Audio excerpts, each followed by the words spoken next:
right, so we're going to begin with some information about what it takes to amend the Constitution. So if we wanted to change the way that our government works, for example, if we wanted to change the Electoral College or something like that, well, the Constitution establishes some procedures for amending the Constitution. And the first one, well, basically, there are two steps. So the first step, so the first step is to propose an amendment, and then the second step is to ratify the amendment. And no matter how we go about them, we always have to do them both together. And the Constitution tells us the different methods for each step. So to propose an amendment, we have two options. The first option is going to be by a 2/3 vote of both houses of Congress. So a 2/3 vote of both houses. That's 2/3 of the Senate plus 2/3 of the House. If they both pass an amendment or propose an amendment by a 2/3 vote, then we can move on to step 2. Okay, but there is another way to propose an amendment. It's never been used before, but the Constitution does say that if the House and Senate won't take action, 2/3 of the states could call a convention. So if Texas and, I'm not sure what 2/3 of the states equals. 2/3 of 50. So 33 or 4-ish. Anyway, if 2/3 of the states call a convention, then that convention could propose a constitutional amendment. So 2/3 of both houses or 2/3 of the state conventions. But this one has never happened. It's just theoretically possible because Article 5 of the Constitution says so. But so now once we propose an amendment, does that make it law? No, it has to be ratified. And there are two possible ways to ratify an amendment. The first and most common is by 3/4 of the state legislatures could vote. So if Texas and 37 of our friends decided that we wanted to ratify an amendment, then all of those states could vote, and the amendment would be ratified. So 3/4 of the state legislatures to ratify. This has been used in every single amendment except for one. And one time, the Congress said that instead of sending it to state legislatures, they wanted to send it to 3/4 of the states in convention. So they told the states they had to convene a convention. So they had to organize, have people nominate representatives to go, and then those conventions were the ones that voted, and we needed 3/4 of the state conventions to ratify. This has only been used one time. You don't need to know this, but it was for the 21st Amendment, which was the one that repealed prohibition. So that's the only time that's ever been done. So almost always, the amendments are going to be proposed by 2/3 vote of both houses and ratified by 3/4 of the state legislatures. That's a lot, right? 3/4 of the states is a lot to get to agree on a particular issue. Okay, the other thing that I wanted to talk about for us today is this idea of executive power. So will you look in Article 2 of your constitutions and find that question that asks, where in the Constitution does it mention the bureaucracy?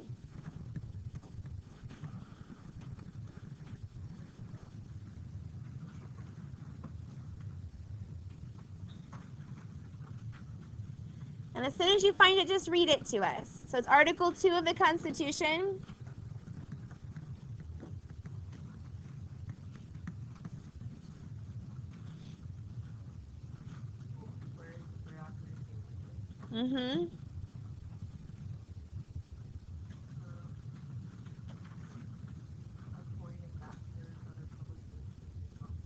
All right, so it says that the president gets to appoint other public ministers.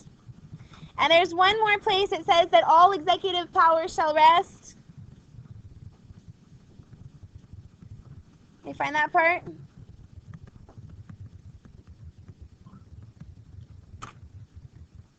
In Article 2 of your Constitution?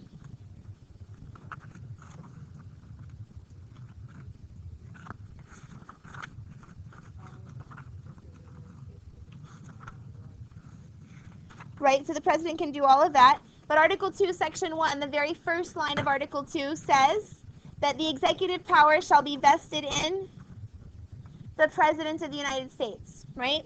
So the President has all executive power. What does that word executive mean?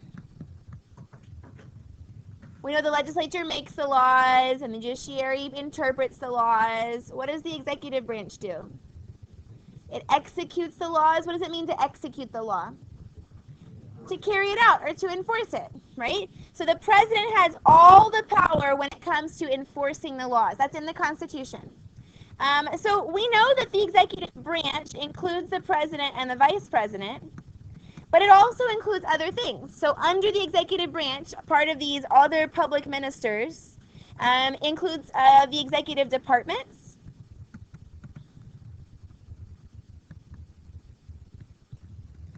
and we know those as like cabinet level departments. So I'll give you an example, like the Department of State. Can you give me some other examples? Right, so Secretary of State. So what are some of those other departments? Okay, Department of Education, the Department of Defense. What else? Department of the Interior, Department of the Treasury. Not a department, but good choice. Others, the Department of Justice. So, for example, under the Department of Defense, we have all the branches of the U.S. military. And we know the President's Commander-in-Chief. Under the Department of Interior, we have like the National Park Service, along with a bunch of other stuff. Under the Department of Treasury, there's the IRS, and a whole bunch of other stuff. Under the Department of Justice, we've got like the FBI, for example, and a whole bunch of other stuff. There are 16 total executive departments. We've just listed a few of them. And each executive department has a whole bunch of other things within it, right? So everything the national government does is under the executive branch. So there's the executive departments. Then we have the regulatory agencies. And their job is to regulate, as I'm sure you have gathered. And a good example of a regulatory agency would be like the SEC. That's not the Southeastern Conference. Can you tell me what it is? Yeah, it's called the Securities and Exchange Commission. So that regulates the stock market.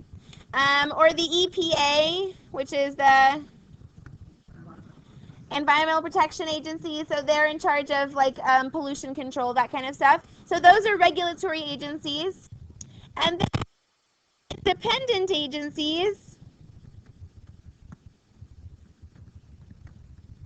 like NASA is an independent agency.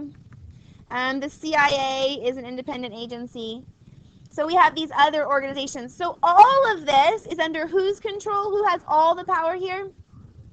The president, right? The president is completely over all of those different groups. Now, the president doesn't usually get involved in the day-to-day business of like what NASA is doing, for example, but technically speaking, he could, right? He's in charge of all of those workers. They answer ultimately to him.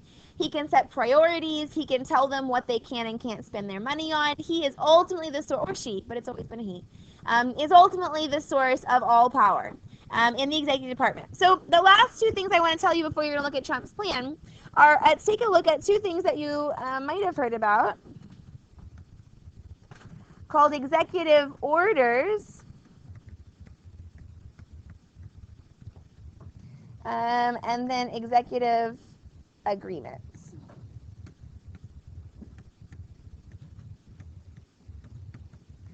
Okay, so executive orders are kind of like laws, except for they only apply to the executive branch.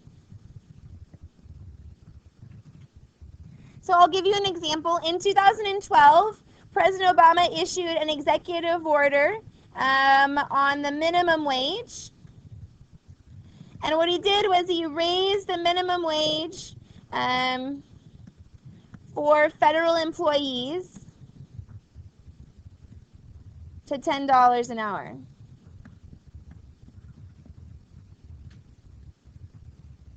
Clearly it's not aligned over there because the number got real weird.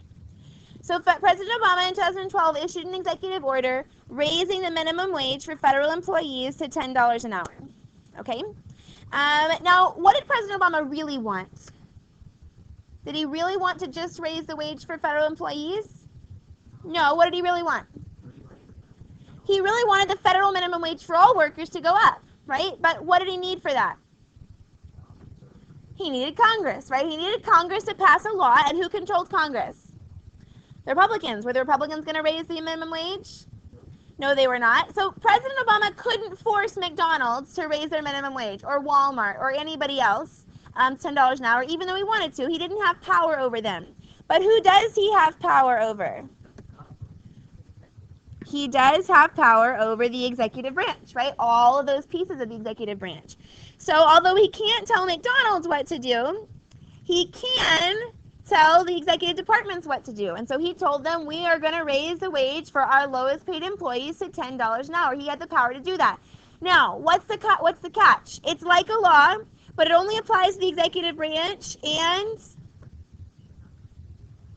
it is constitutional. The Constitution says that the president has all executive power. But what happens when a new president comes? It can change it, right? The new presidents get to do whatever they want with the executive branch. So this is an example. President Obama also made some executive orders. Let's see. He did one about the so-called DREAM Act. This one was about immigration. So first it was proposed to Congress, and what they wanted to do was give illegal immigrants who were brought to the United States as children. So like they didn't come of their own accord, but they were babies, being smuggled into the U.S. by their parents, or little kids being whatever. So they didn't come on their own accord. They're children, and if they've lived in the U.S. for at least 5 years, and if they have no criminal record and are either employed, working, or in the military, or are in college, that this would give them legal status. That's not citizenship. It just means that they can't be deported, that they would kind of have a green card. They're legally allowed to work here. Well, Congress didn't pass that, wouldn't do it. And so President Obama issued an executive order. He said, well, guess what? I'm in charge of ICE, Immigration and Customs Enforcement. So I'm going to tell ICE not to deport people who were brought to this country as children and meet all these criteria. I'm going to tell them to focus somewhere else. And he can do that, right? He can tell his executive departments what to do and what not to do. So that was, and then another one, he did an executive order on gun control. This one was about background checks. The short version is that he wanted Congress to pass a law on gun control to close the so-called gun show loophole, and to require background checks for internet sales and this kind of stuff, but Congress wouldn't do it. So what he did was he told the FBI to expand their definition of what counts as someone who is a guns dealer. So previous to this, if you only sold under a certain number of weapons a year, I don't remember what the number is, if you only sold under this certain number of weapons a year, you did not have to do background checks when you sold guns. So people could buy from you without a background check. But what he did was he told the FBI, I want you to change what you consider gun dealers, and instead of saying whatever this number was, because that was a rule they had decided themselves, instead of that number, I want you to lower the number, basically. So it just meant that more people who sold weapons had to use background checks than before. And again, he can do that because it doesn't require the law to change. It's just about changing the way the law is being enforced. And then there's executive agreements. These are like treaties. But unlike treaties, they don't have to be ratified. They are not ratified by who? Who ratifies treaties? Good, by the Senate.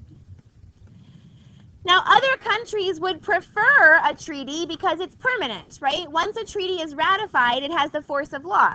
Nobody can undo it unless the Congress unratifies it, goes through the whole process again. But if Congress isn't interested in ratifying a treaty, the president can still work on foreign policy by creating an executive agreement. So the president can agree with the country and say, hey, let's change the number of immigrants I accept from your country, or let me agree that we're going to give you military support. We're going to, send weapons to help your country fight whatever it is. And the president can do that. The only thing is, since it wasn't ratified by the Senate, what? it's not permanent. The next president can come in and change it. Okay? Last thing, all of these things, although they are constitutional, the president does have those powers, they are also up for challenge. For example, the DREAM Act, the executive order on immigration that said that we're going to give legal status to children brought here as or illegal immigrants brought here as children. That was challenged by lots of states, including Texas. They said that President Obama, in doing that, infringed upon their rights as states, because in this case, like, Texas has laws. We voluntarily provide, like, health insurance for children and, like, food stamps and stuff to any immigrants who are here legally. So illegal immigrants cannot apply for those benefits, but anyone with legal status can get those benefits. So Texas said that when President Obama made that executive order, that was going to make Texas have to pay a whole lot more money, because now all of a sudden there would be more people who would be eligible for those benefits.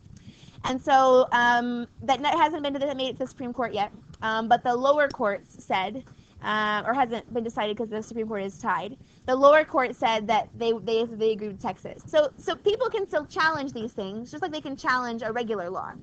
But unless they are ruled unconstitutional or problematic by the courts, the president has complete authority, don't forget, over the entire executive department. He can do whatever he wants to within that. He just can't undo laws, can't pass laws, can't change treaties. Okay? So what I want you to do now